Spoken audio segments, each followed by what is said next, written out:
Ons gaan nou verder lees by vers 12.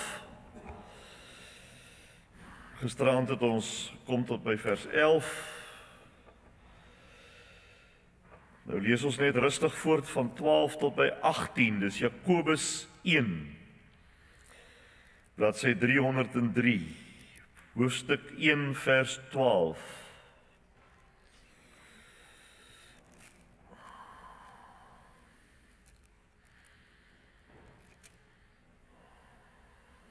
So vanaand gaan dit oor hierdie paragraafie, hy is mooi opgedeel deur die vertalers daar tot by 18 en dan môre aand gaan ons praat oor hoor en doen. En dan donderdag aand oor die dieper oordeel, hoofstuk 2 en dan Sondag, as die Here wil, die tweede helfte van hoofstuk 2. So ons gaan net 2 hoofstukke in hierdie reeks dienste kan behartig. En dan volgende jaar, as die Here wil, Pinkster, hoofstuk 3.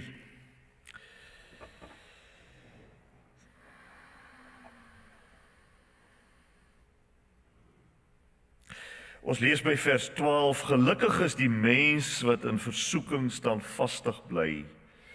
As hy die toets deurstaan het, sal hy as oorwinningsprys die lewe ontvang, wat die Here beloof het aan die wat hom liefhet. Iemand wat in versoeking kom, moet nooit sê, ek word deur God versoek nie. Want God kan nie verlei word nie, en self verlei hy niemand. Maar 'n mens word verlei deur sy eie begeertes wat hom aanlok en saamsleep. Daarna, as die begeertes bevrug geraak het, bring dit die sonde voort. En as die sonde ryp geword het, loop dit uit op die dood. Moenie julleself mislei nie, my liewe broers. Elke goeie gawe en elke volmaakte geskenk kom van bo. Dit kom van die Vader wat die hemelligte geskep het, maar wat self nie soos hulle verander of verduister nie. Omdat dit sy wil was, het God ons deur die woord van die waarheid tot die lewe gebring, sodat ons, om dit so te stel, eerstelinge kan wees van alles wat hy geskep het. Is dit nie onbeskryflik om te dink dat die kinders van die Here is selfs bo die skepping nie? Dis wat daar staan. Eerstelinge kan wees. Dit beteken, eerstelinge beteken soos in 'n oes, die eerste deel van die oes wat inkom. So mense sal sê, maar die skepping moet die eersteling van die oes wees. Dis tog lank gelede gemaak, maar Paulus sê, Jakobus sê, die kinders van die Here wat deur God lewend gemaak is. Terloops, daar is 'n bewys in daai teks wat ons nou gelees het, waaroor ons baie dikwels praat as ons praat van lewendmaking. Daar sê hy dit tog, God het ons lewend gemaak deur die woord. Dis die wedergeboorte en daarom is ons voor die skepping.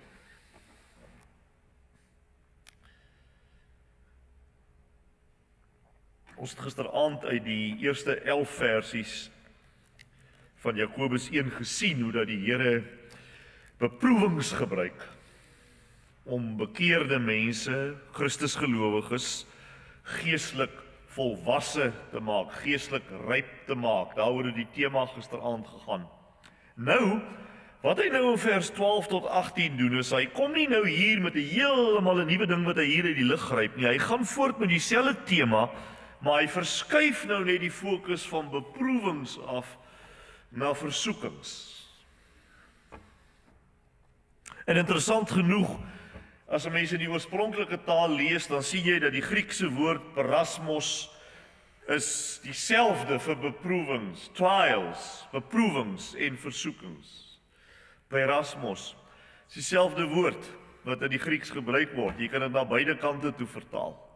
So jy kan sien daar's 'n skakel tussen hierdie paragraaf en gisteraand se paragraaf. Dit gaan met ander woorde nog altyd oor die pad na geestelike rypwording en geestelike groei.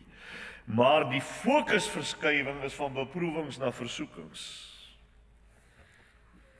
Met ander woorde, dit is op 'n manier 2 kante van dieselfde munt, waarin die Heilige Gees en die innerlike gevalle sondige natuur beide 'n rol speel.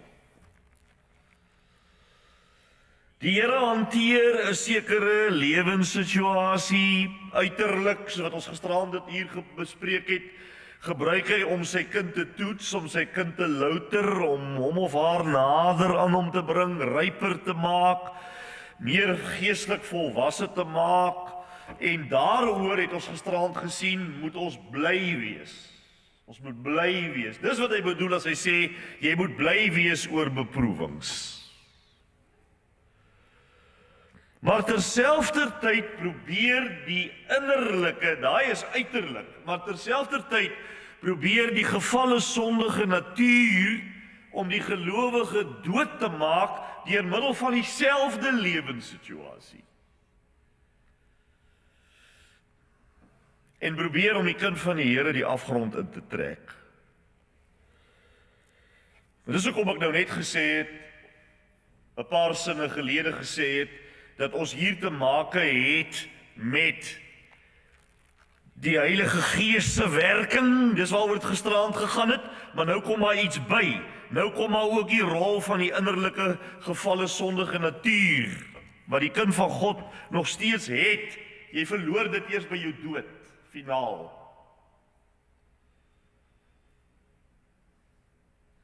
Die Heilige Gees, deur Jakobus se pen, is baie duidelik daaroor. Hy sê, versoekings kom nie van God nie. Hy sê dit eksplisiet. Die oorsprong van sonde en die oorsprong van versoeking is nie God nie, dis in die mens. Soos Jesus self sê in Matteus 7 en Markus 7 by vers 21, waar Jesus sê, van binne uit die hart van die mens kom voort slegte gedagtes, oorspel, hoerery, moord, diefstal, gierigheid, boosheid, bedrog, losbandigheid, afguns, lastering, hoogmoed, onverstandigheid. Al hierdie dinge kom van binne uit en maak die mens onrein. Want die Fariseërs het gesê, ja, dis as jy nie jou hande was, ritueel was voor jy eet nie wat jou onrein maak. Jesus sê, nee, dit niks met jou hande te doen nie. Dis wat van binne af kom wat jou vuil maak. Die hart, liewe vriende, is nie 'n neutrale terrein nie. Die hart is deur sonde verdorwe. Daarby bedoel ek nie die vleispomp, jou biologiese pomp wat aan die linkerkant van jou borskas sit nie. Dit beteken jou innerlike mens, om dit so te sê, bedoelende die natuur van die mens, in Adam gevalle, is verdorwe. Jeremia 17 vers 9 sê, bedrieglik is die hart bo alle dinge. Met ander woorde, daar is niks so bedrieglik soos die hart nie. Nou, hoe op aarde kan mense sê, just follow your heart. Volg net jou hart, my broer. Dis totaal onbybels. Hoe kan jy 'n ding volg wat bedrieglik is bo alles? Gaan jy mos op 'n totaal verkeerde pad kom. Wat wel gebeur is dat dieselfde ding wat God beskik tot geestelike rypmaking vir die Christen, deur die sondige natuur dan nou gaan misbruik word om die kind van die Here af te breek. En daarom is, weer terug by gisteraand, daarom is die hemelse wysheid, dit is die skrifwysheid, so belangrik. Jy moet, soos ek gisteraand hier gewys het, met 'n bepaalde bril na die goed kyk. En die bril, sê Jakobus, is wysheid. Met skrifwysheid. Anders gaan jy die goed nooit verstaan nie. Jy gaan nie verstaan wat 'n dinamiek in jou lewe aan die werk is nie. Want toe jy 'n kind van die Here geword het, het daar heeltemal 'n ander dinamiek in jou lewe begin werk wat jy nooit voorheen geken het nie.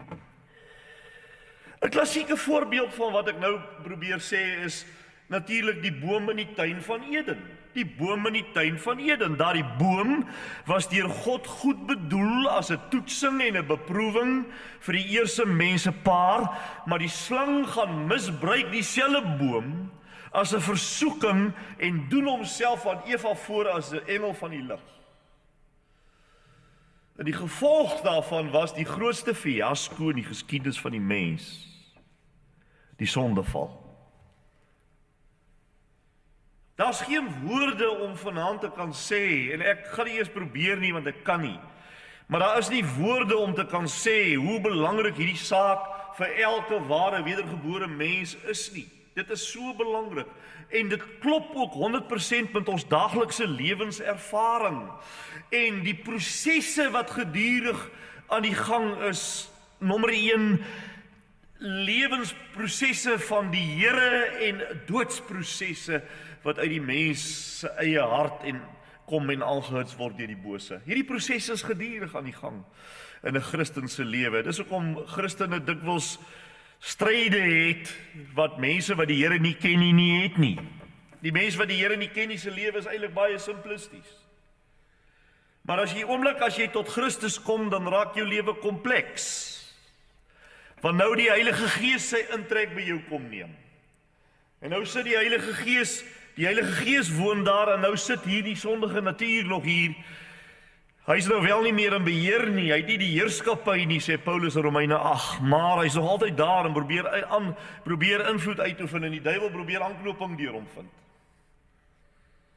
En dit lei tot 'n oorlog. Paulus beskryf daai oorlog in Romeine 7.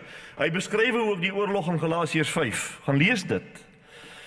Dit lei tot 2 soorte aanvegtinge. Aanvegtinge van buite en aanvegtinge van binne.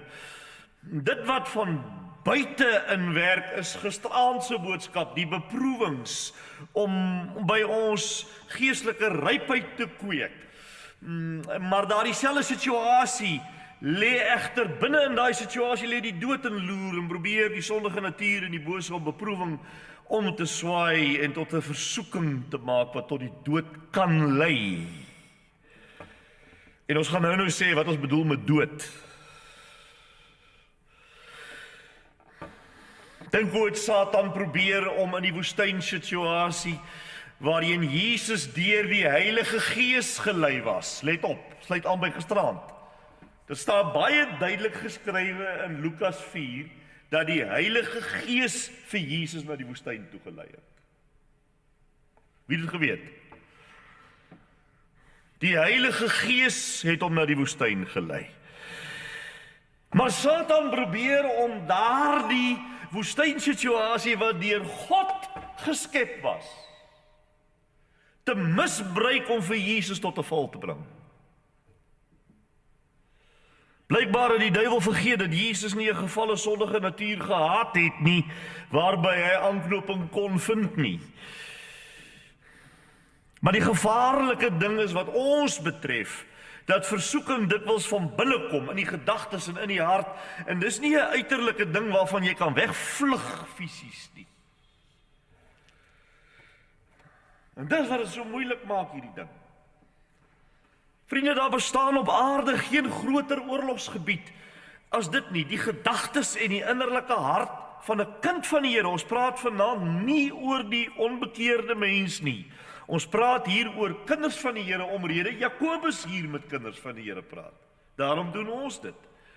Maar daar is 'n slagveld waar duisende helde sneuwel en wat ons tog ook so wonderlik kan kamoufleer en wegsteek verander. Uiterlik pragtig, innerlik weet ons innerlik. Jy dink ek is pragtig. Uiterlik, maar dis 'n vrome mens hierdie. Maar innerlik weet jy hoeveel neerlae jy ly. Jakobus is daaroor baie duidelik. Innerlike versoekings is nie die Here se werk nie. Net soos beproewings wel sy werk is. Maar hy is so ongemengd, suiwer, heilig, apart gesit en anders, dat hy self nie versoek kan word nie, en hy niemand versoek nie. Die stemmetjie wat vir jou sê, man, kies jou wil, kies jou eie self, verheerlik jouself, bevredig jou begeertes, gee moed op, klim af van jou hoë geestelike standaarde. Daardie stemmetjie is nie die Here se Gees nie. Daardie stemmetjie kom uit jou en my eie hart, uit ons ou sondige gevalle natuur. Is op baie opvallend nogal, ek weet nie of u dit gesien het nie, maar jy sien dit nie eintlik as niemand wat vir jou sê nie, maar in hierdie hele betoog praat Jesus, hy maak glad nie melding van die duiwel nie. Hy maak glad nie met, kyk maar daar, 12 tot 18. Hy maak glad nie melding van die duiwel nie en hy maak glad nie melding van eksterne omstandighede nie. Want dis soos ons mos sou redeneer as ons nou Jakobus moes geskryf het, sonder die Heilige Gees se inspirasie, dan sou ons dit nie so sê nie. Ons sou sê, nee, versoekings kom van die duiwel. In ons omstandighede, dis die probleem, man. En daarom moet ek die duiwel die stryd aansê en ek moet hom bestraf om weg te gaan sodat ek oorwinning kan kry, of ek moet iets gedoen kry aan my omstandighede om dit te verander, want dis waar die knoop lê, wel nie by Jakobus nie. Dis weer eens soos gisteraand 'n skokkende boodskap wat 'n mens nie wil hoor nie. So jy moet maar die ore toedruk. Jakobus sê die probleem, hier is wat jy nou die ore moet toedruk. As jy nie wil hoor nie, as jy dit nie kan, soos ons 'n mooi Afrikaans sê, as jy dit nie kan face nie, dan moet jy nou toedruk, en ek sal sê wanneer jy weer moet oopmaak. Volgens Jakobus lê die probleem 100% binne in ons eie harte.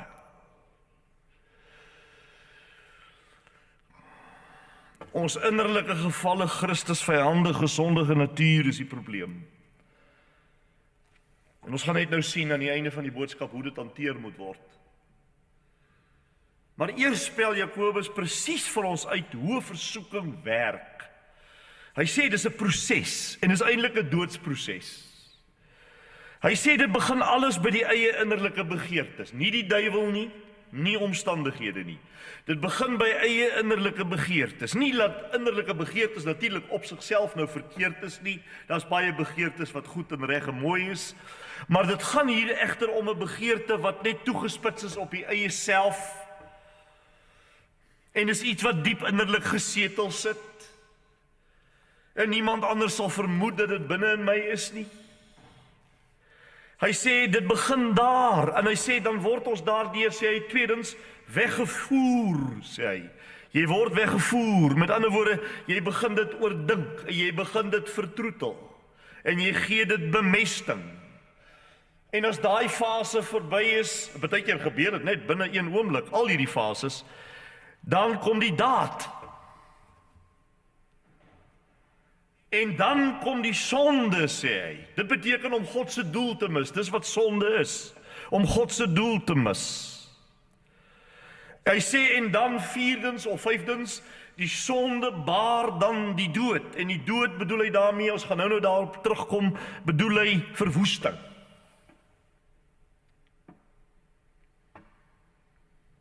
Met ander woorde kan jy sien, Jakobus sê dit nie, dis wat ek sê, maar ek dink ek sê dit reg, ons loop rond met 'n verraaier in ons binneste. As jy nog nie bekeerd is nie, as jy nog nie gered geword het nie, dan is die verraaier jou koning. Maar as die Heilige Gees in jou kom inwoon het en jy's bloedgewas, jy's 'n kind van die Here geword, dan is die Heilige Gees op die troon, maar die verraaier sit nog daaronder in die kelder, in die solder, en hy probeer invloed uitoefen van daar af. Ons loop almal met sulke verraaiers in ons binneste rond. Die beeld wat Jakobus gebruik is die beeld van as, vis en aas. Vis en aas. Aas sê hy lyk so fantasties. Dit lyk so aanloklik en die vis dink daaroor. Die vis kom nou aan na die aas toe, jy sien? En die vis dink en hy dink en hy dink en hy swem rondom en hy ruik en hy kyk. En sodra hy byt, dan word hy wal toe gesleep met 'n hoek in die bek. Dis die beeld wat Jakobus gebruik. Die probleem is nie die aas wat uitgegooi is nie. Die aas was immers deur die duiwel na Jesus toe ook uitgegooi toe hy deur die duiwel versoek was, soos ons nou net gesê het. Die feit dat 'n aas na Jesus toe uitgegooi is, bedoel nie dat Jesus gesondig het nie. Dit bedoel nie, dit is nie die aas wat uitgegooi word op sigself. Die probleem is die dink en die ruik en die vertroetel en die kyk. Want dit lei onvermydelik tot die daad. En dan die dood.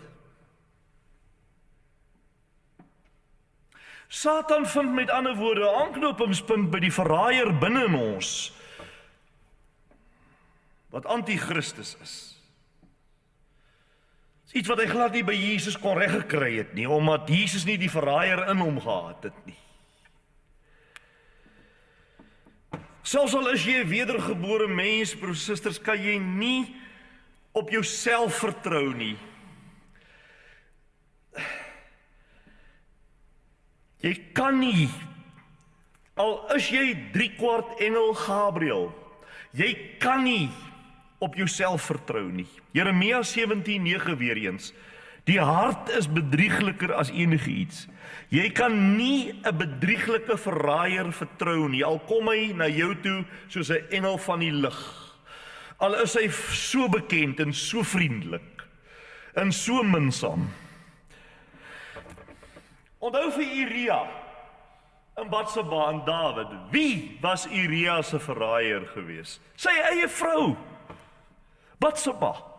En wie was sy moordenaar geweest? Sy eie koning, Dawid, vir wie hy geveg het. En waar is hy doodgemaak? 2 Samuel 11, in sy eie land, op sy voorstoep.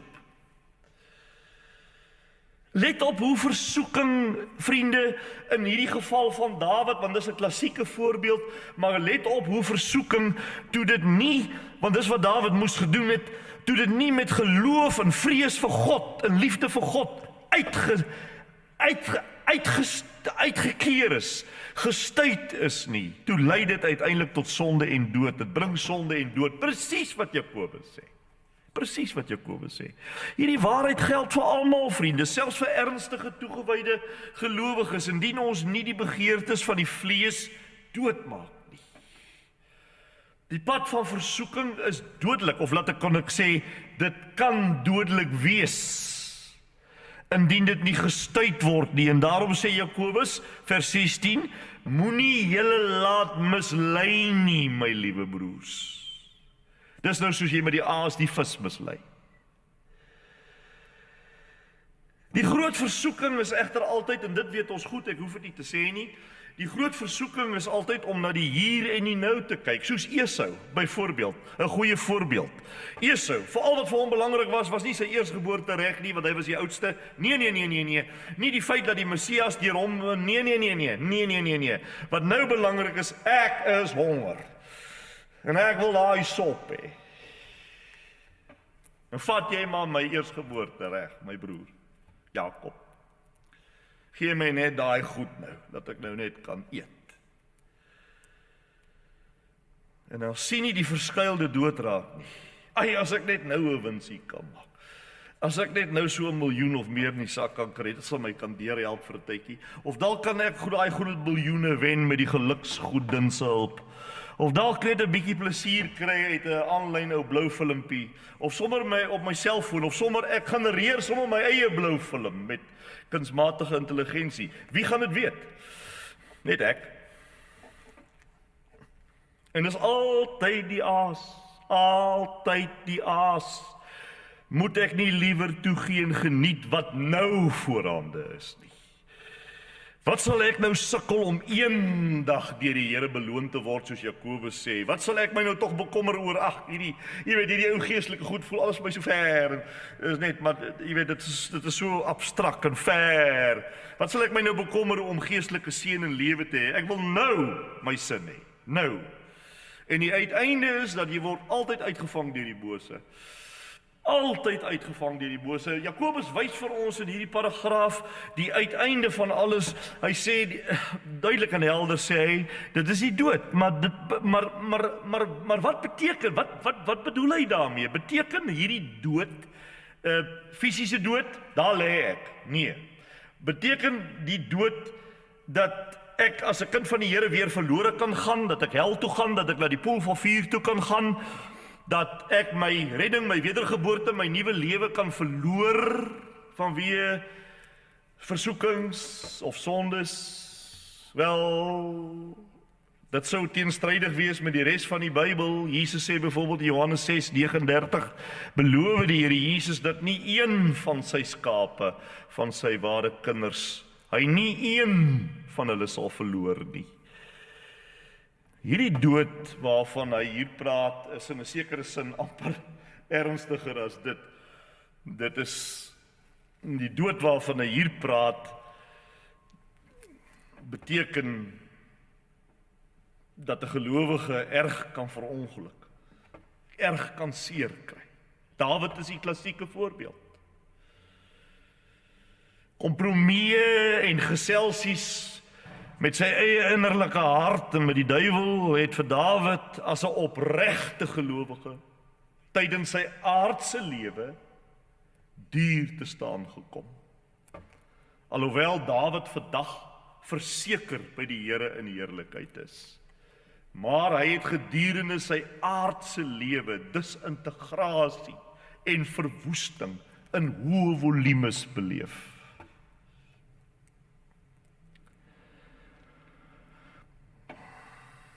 Met dood word bedoel deur Jakobus die verwoesting, die neerlaag, die disintegrasie wat 'n ware geredde gelowige in hierdie lewe kan ervaar en wat glad nie die moeite werd is nie. So, jy sien, die versoeking op sigself is nie die sonde nie. Dis 'n baie belangrike ding wat ons vanaand moet sien, want ons word baie keer mislei, weer eens omdat ons nie met wysheid daarna kyk nie, né? Word ons mislei om dit nie reg te verstaan nie, en dan dink ons, maar as ek met die Heilige Gees vervul is, dan moet hierdie tipe goed mos glad nie eers na my kant toe kan kom nie.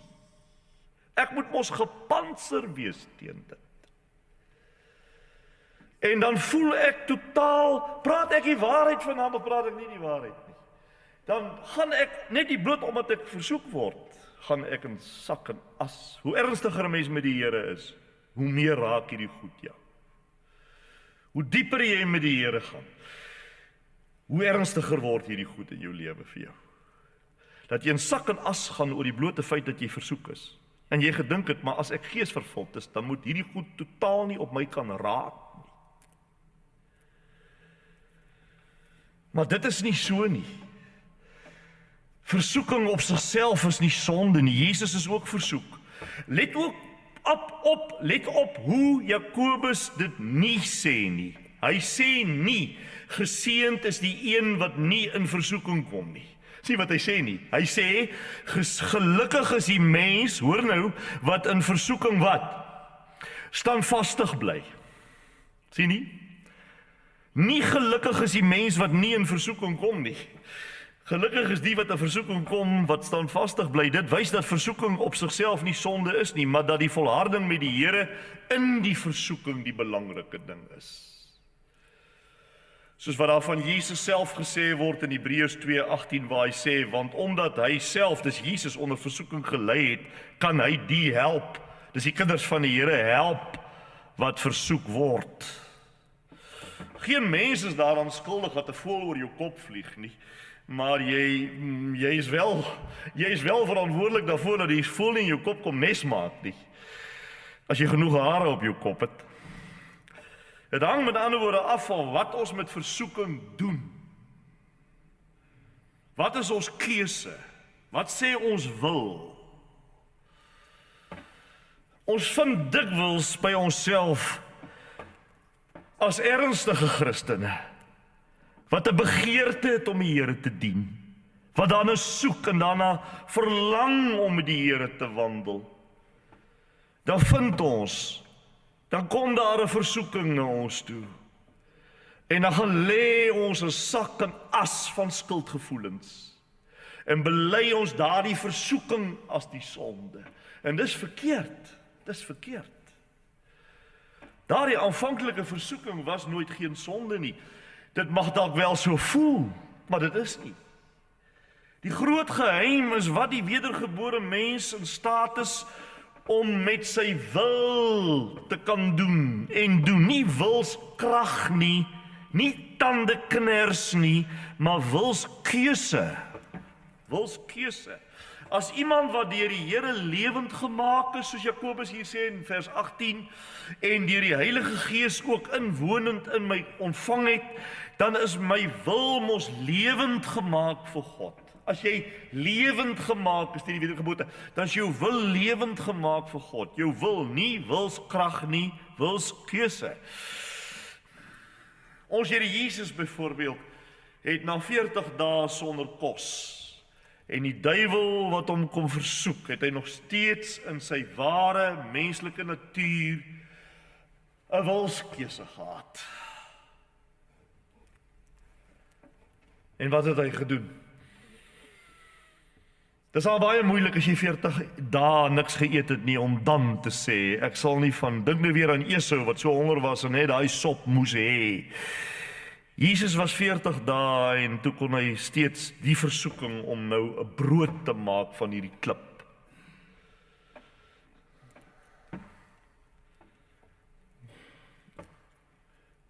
Kon hy vir Satan sê, daar staan geskryf. Jy sien. Nou laastens, hoe kan 'n wedergebore kind van die Here oorwinnend lewe te midde van versoekings? Dis die vraag. Hoe? Ons wil almal dit weet. Hoe kan ek oorwinnend lewe te midde van versoekings? Indien dit nie nodig is om met die duiwel te beklei nie, want Jakobus noem hom nie eers nie. En ek nie my omstandighede die skuld kan gee nie, want Jakobus noem dit glad nie. En net my eie innerlike gevalle natuur die skuldige is, waar moet ek dan die oorwinning vind? Hoe maak 'n verloste mens met jou eie hart? Hoe baie keer het ek al gewens, ek het 'n soort van 'n geestelike tang, wat ek net by my mond kon indruk tot binne in my hart, en daai ding net vasvat en hom uitplak, net wortel en tak uittrek. Ek het een keer in ons tuin gegaan, maar ek sal nie vir sê waar nie, presies waar nie, want dan gaan jy soek. Maar ek het op 'n stadium sondes op papier geskrywe, en dit gaan begrawe in die tuin. En gesê, Here, hier, dis daai tuin waar ons nou is, maar dis nie 100 jaar gelede nie, dis sommer nou die dag. Wat ek daai goed geskryf, jy is so lam, jy wil so graag van hierdie goed verlos word. Ek skryf dit toe op so groot papiertjie, en ek sê, en die bloed van Jesus, en ek weet nie wat ek gesê het nie, en ek gaan tuin toe, en ek wag net dat daar niemand by die huis is nie, en ek gaan begrawe dit. En ek sê, hier is dit nou klaar. Net tot 'n halfuur of 'n uur later. Mens wens jy kan dit doen. Is daar iemand in die kerk wat dit nie wens nie? Want as jy wedergebore is, dan verlang jy na 'n oorwinningslewe in Christus. Al wat jy soek. Hoe maak 'n verloste mens met jou eie hart? Daar bestaan mos nou nie so 'n tang nie. Kan 'n mens ooit oorwinnend leef? Dit voel dan nie so nie. Voel glad nie so nie. En die antwoord is 1000-maal ja. En dit staan in verse 12 tot 18 van Jakobus 1. En die verrassende is nogal hier, maar jy moet fyn kyk. Maar die verrassende is hier dat Jakobus nie minder nie as 4 oorwinningsbeginsels aandui waarmee 'n mens jou innerlike gevalle natuur onder Christus se heerskappy binne sy heilige greep kan hou as dit ware. Want dis tog wat ons wil doen. Jy kan nie nou al begrafnis hou daarvan nie, maar jy kan dit onder Christus se heerskappy sit. Daar's 4 beginsels. Nommer 1 en nommer 2 gee in 1 vers, dis vers 12. En nommer 3 en nommer 4 gee in vers 17 en 18, en ek gaan ten slotte dit vir u wys. Vers 12 eerstens. Vriende, daar's een waaragtige manier. Luister nou. As jy tot nou toe nie kon konsentreer nie, want daar was baie probleme vandag en dit het moeilik gegaan en jy is moeg en het min geslaap laasnag. Probeer nou vir hierdie minuut luister. Daar's een manier om sterk te staan in versoekings. En dis om die Here Jesus Christus deur en deur lief te hê.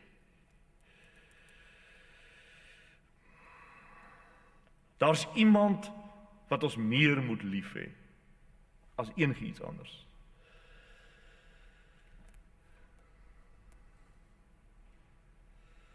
Dit klink afgesaag, ek weet. Dit klink elementêr, ek weet, maar die Heilige is nie ek wat op die kansel staan nie. Die Heilige Gees sê in vers 12: wie die toets deurstaan, is hy of sy wat die Here liefhet. Daar staan dit. Dis die man en die vrou wat 'n brandende hart het, 'n vol hart het, 'n vlammende hart het.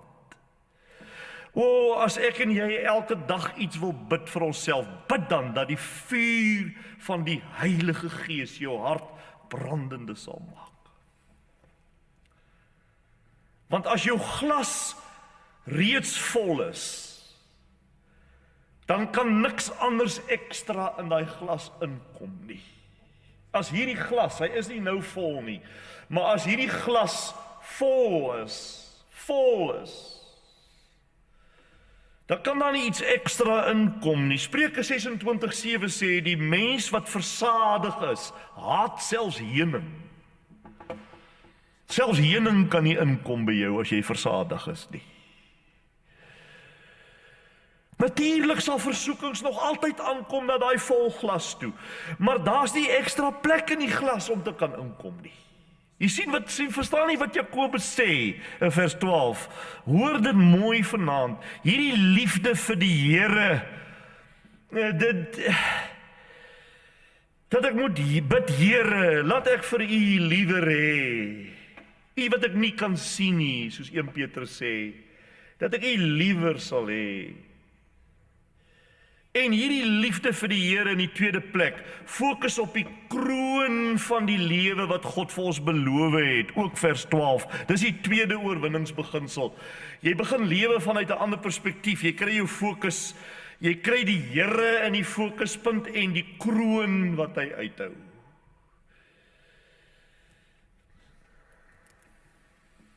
Een mens se sondige natuur fokus altyd binne toe, selfgerig. Net op die hier en die nou. Maar die oorwinning lê in die buitentoe fokus. Die kroon wat vir jou wag. God se toekoms.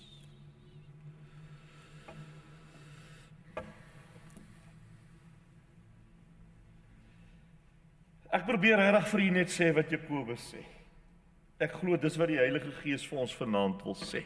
Veral omdat ons ook nie rondpik in die Bybel met ons dienste nie.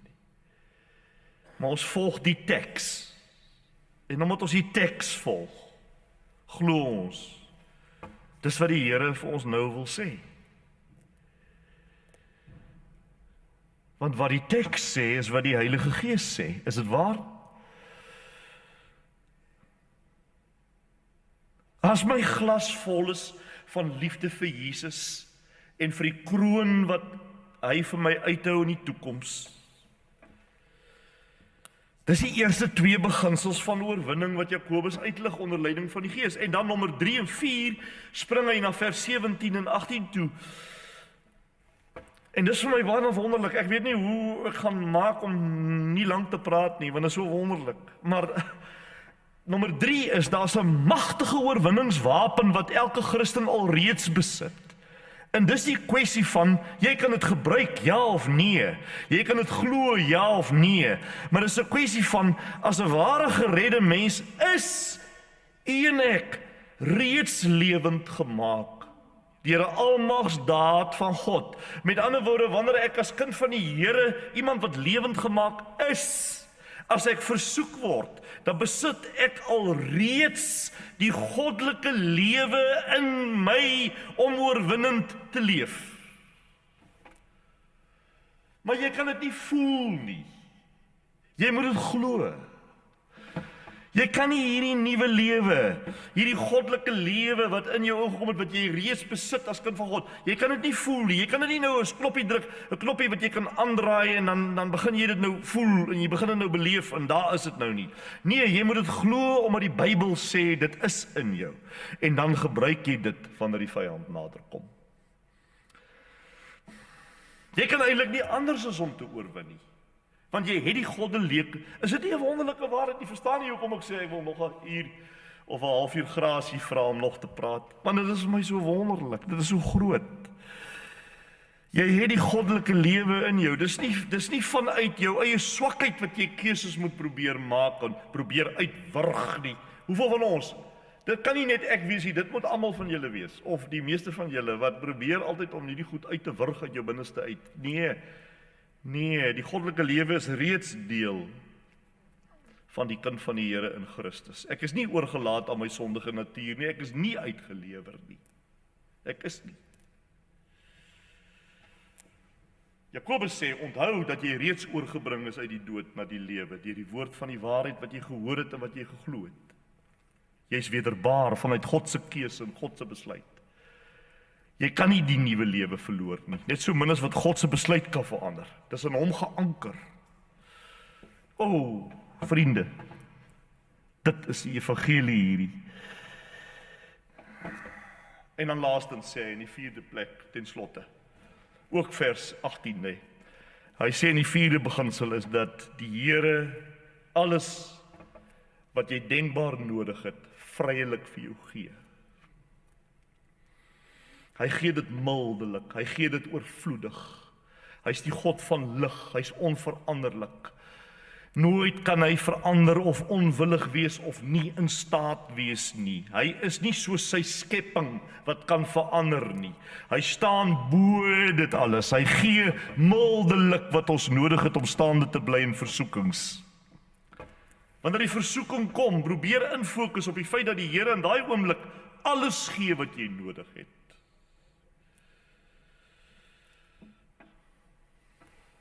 Alles gee wat jy nodig het. Elke goeie gawe en elke volmaakte geskenk kom van bo, sê hy, van die Vader wat die hemelligte geskep het. En wat nie self verander soos hulle verander nie. Maleagi 3 vers 6 sê, God kan nie verander nie.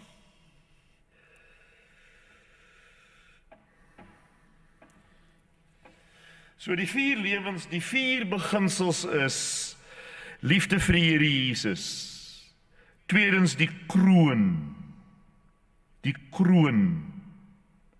wat wag. Derdens die goddelike lewe wat alreeds binne in jou is. Vierdens die feit dat die Here vir jou gee wat vir jou nodig is op daai oomblik. Goeie gawes. As jy nou hierdie hele perikoop kyk, dan sien dit is eintlik die evangelie boodskap, is dit nie? Die goeie gawes wat God gee is baie sterker as die versoekings en die impulse. Ons dink die impulse van die gevalle sondige natuur is baie sterk. Maar die Bybel sê, die goeie gawes wat God gee, is sterker as dit. Baie sterker.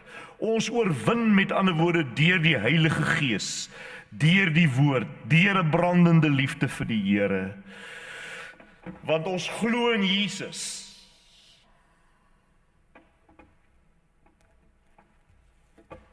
En van Jesus word gesê, ons het nie 'n hoëpriester wat nie met ons swakhede medelee het nie. Hy het medelee. Maar ons het 'n hoëpriester wat nie net medelee het nie. Hy was ook in alle opsigte versoek. Kyk wat staan hier in Hebreërs 4:15. Hy sê, een wat in alle opsigte. Met ander woorde, ek kan nie nou voor 'n versoeking kom en dan sê ek, die Here verstaan nie dit nie, hy weet nie dit nie. Hy was in alle opsigte versoek net soos ons, maar sonder sonde. Dis die hoëpriester wat ons het.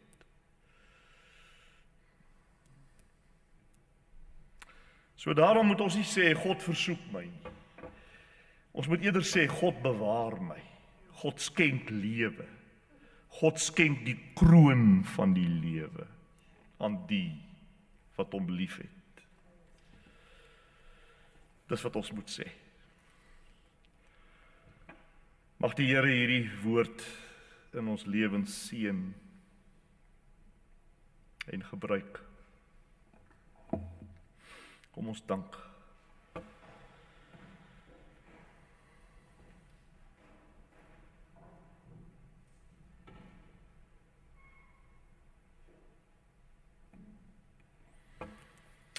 Here, ons wil veral in die besonder ook dankie sê vanaand vir dat ons uit hierdie teks nie die gedagtes van die prediker nie een of ander teologie nie, maar die woorde van die Gees kon gehoor het. En Here, die woorde van die Gees skep lewe, skep nie dood nie, skep lewe. Baie dankie vir die goddelike lewe wat reeds binne in elke ware Christenmens is.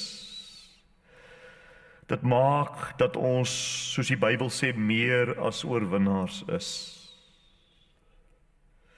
En Here, waar ons gefaal het, of waar ons faal, mag ons dit bely. Ons weet die bloed van Jesus Christus reinig van elke sonde. Maak nie saak wat dit is nie. Dawid was vergewe. Hy's vandag in heerlikheid by die Here. So kragtig is hierdie verlossing van Jesus Christus. Here, ons bid dat U hierdie woord in ons lewens mag seën en ook die res van hierdie reeks boodskappe en dienste genadiglik. Nie dat ons dit werd is nie, maar Christus alleen. Amen.